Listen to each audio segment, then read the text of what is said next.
welcome back to the channel. Here is another video about prepping, but today we are talking about non-food essentials. Again, this selection is a small selection, but I thought it's something worth mentioning. Again, certain things are here will be specifically applicable to our family, but of course you tailor your stash to yourself.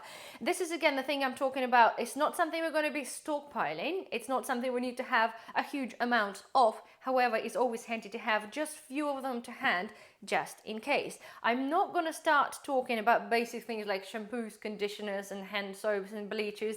It all goes without saying. If you have a space and ability to purchase some and put a couple away, I strongly suggest that you do. So we start now from, again, a very basic things, but a kitchen roll, or in this case it's a blue roll. Again, we stopped buying a kitchen roll ages ago. It's uber expensive, and I found that buying a blue roll, it's much cheaper and lasts you much longer, and of course it's a very handy thing to have. Again, for whatever scenario we're preparing for, it's always handy to have to be able to wipe up all the mess. Talking about the electricity and cooking and power outages, I always have, again, a load of those little containers, the ones that you put on the barbecue or in the oven. They're basically like a takeaway things that have lids. Again, if we're talking about cooking on a barbecue because there's no power inside, this is a really handy things to have. One thing strongly suggest, do not go to supermarket and buy them. They are absolutely ridiculously priced. I think I've seen a pack of 5 of those things in a B&Q by a Weber, and they were slightly bigger ones. And I think they had £12 for 5 single-use things. They're taken a Mickey Michael. So always have a look, do your research online. I bought them, I think, about 1,000 pieces, if not like few thousand. I don't know. It comes in a little box. And I think, again, of course, guys, yes, you have to have the funds available to do so, but it's just far cheaper. It works out far, far cheaper. Don't forget, you can, they'll last you forever anyway. So it's a strongly advisable thing to be able to have. If you can only spend a few quid, then yes, find them, but do try and find them sort of on the deal somewhere, or see if you can get them like in a pound shop or Poundland. I don't know, whatever they do them, but do have some to hand. Talking about the food is paper plates. Of course, guys, if there's no power, there potentially could be no water. We had this instance before. Last thing you want to do is then to have tons of frying pans to wash or plates to wash when there is no water available. Be it only still for like few hours, or it could be longer. You know, there's things in the news out there which we'll cover in a different video. I don't think you want to be wasting your spare or bottled water on washing up. So paper plates, again, they last for ages. They're still very cheap and are biodegradable.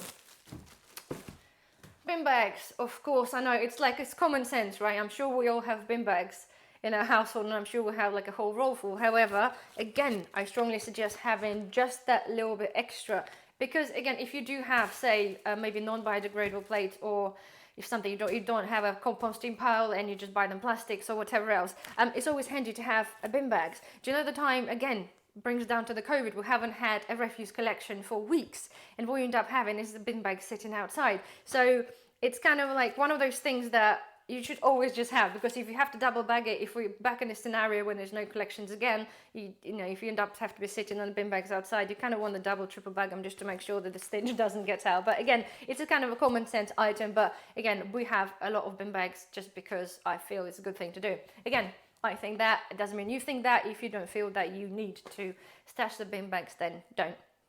Right, okay. Next thing, it's kind of not food or not food related, but it's vinegar. White vinegar is something I probably should have mentioned in the bulk buying thing, but nonetheless, vinegar is a great thing to have for cleaning, it's got many, many uses, and I'm sure you're aware. You can buy them little ones, they're about 29p in Lidl, or you can buy a big ones, like 5 litre things, for about £4 or £5 on Amazon, because I do a lot of preserving myself, so I buy them in the 5 litre containers, because it just makes sense to me. Right, next thing, right, guys, is the basically medicine.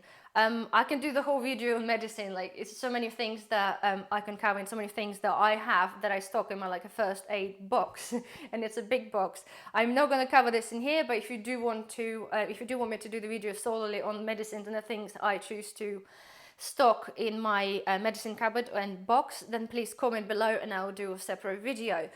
Again, it all comes down to, guys, to when the COVID times and how things were, like the medicine, it wasn't readily available. You know, you sit there in apparently A&E for like 8 hours, and apparently now we have a waiting time up to 12 hours in A&E. I know they're blaming this still on COVID, but that's a lot of well, a lot of rubbish anyway, but that's my opinion. It's not the point. So point is also to have something that you always be able to sort of do first aid if something happens. Thing on hand, I'll just cover quickly, is the basically the wound irrigation solution. So if you have a cut or graze, it's a great thing to have. They do have like a couple of years date, so I'm not saying like buy tons and tons of them, but it's just handy to have some just in case you need some sort of first aid.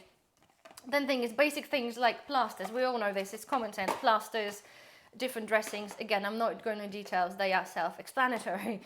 However, next thing I'm talking about, we have cold and flu medicine, and we have like cough medicine, and basically like paracetamols. Cold and flu medicines, right? Again, this is applicable to my area, but recently myself and my husband, we've suffered with COVID for a good few weeks, and in the initial part of them, my husband had to have to go to work and work nights.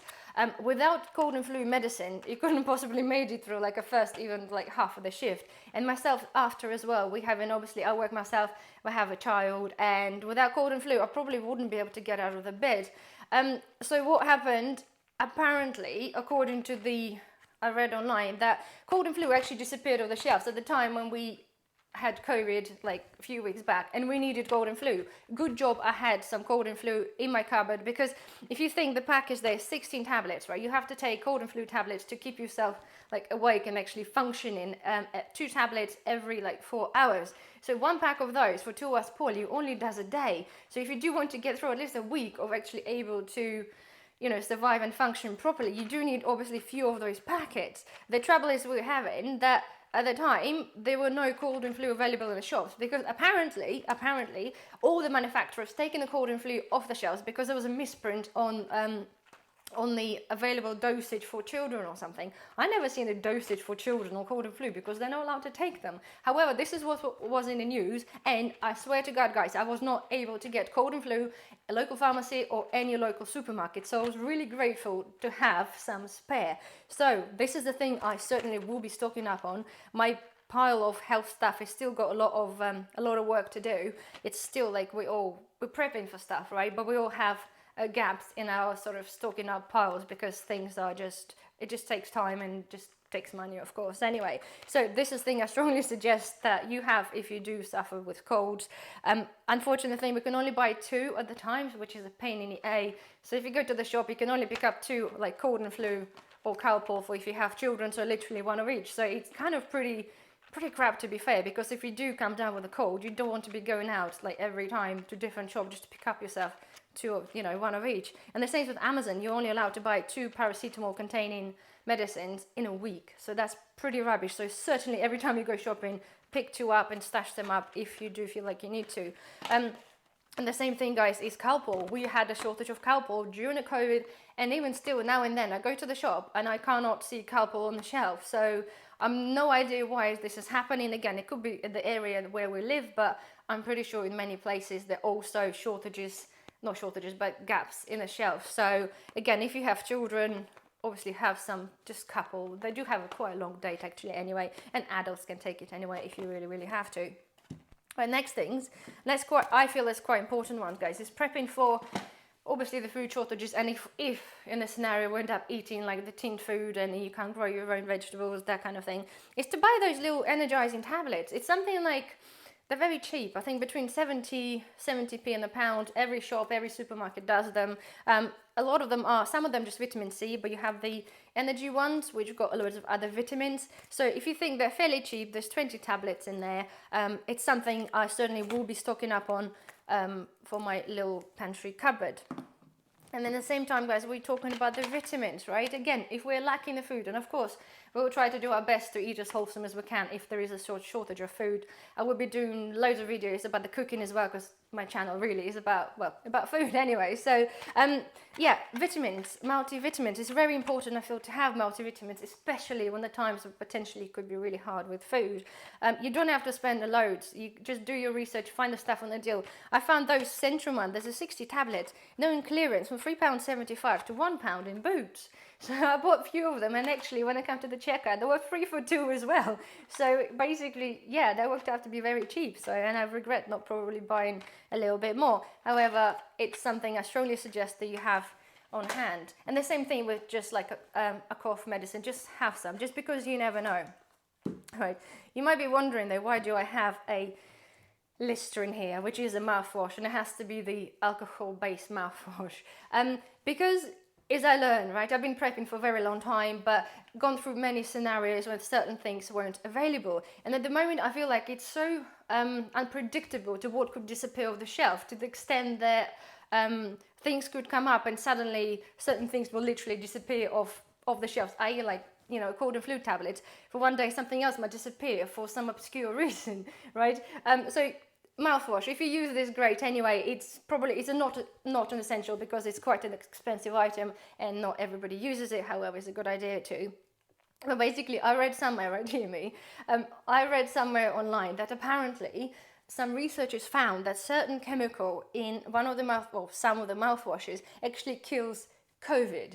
Right, so I don't know what they expect you to do, like go with a mouthwash all the time constantly. I really don't know.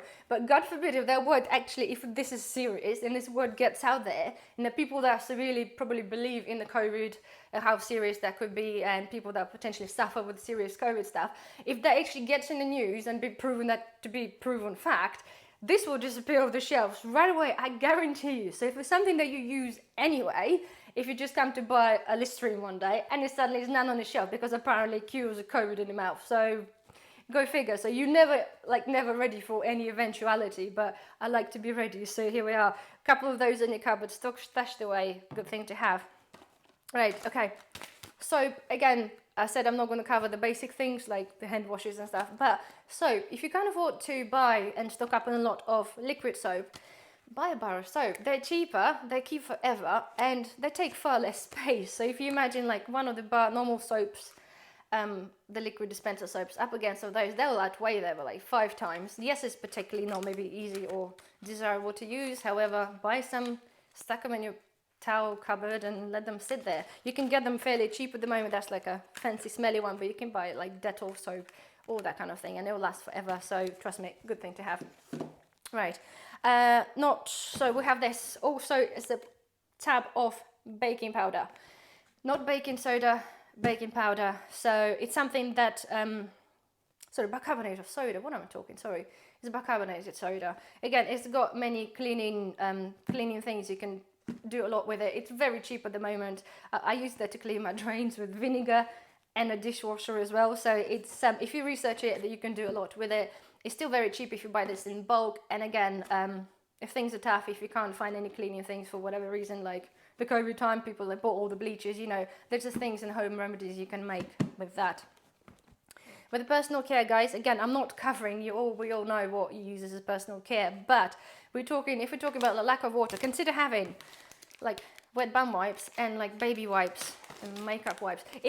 If there is no water for a few days because there's no electricity or just no water for a few days, something you should just have anyway. It's far cheaper than buying like a body wipes. I know I've done the research online. You can buy body wipes again for like if you go camping or whatever else. But to be fair, those things are like 70-something-p, 79p, 80p. You can get some even cheaper. So I don't see why spend money on body wipes where you can just have that.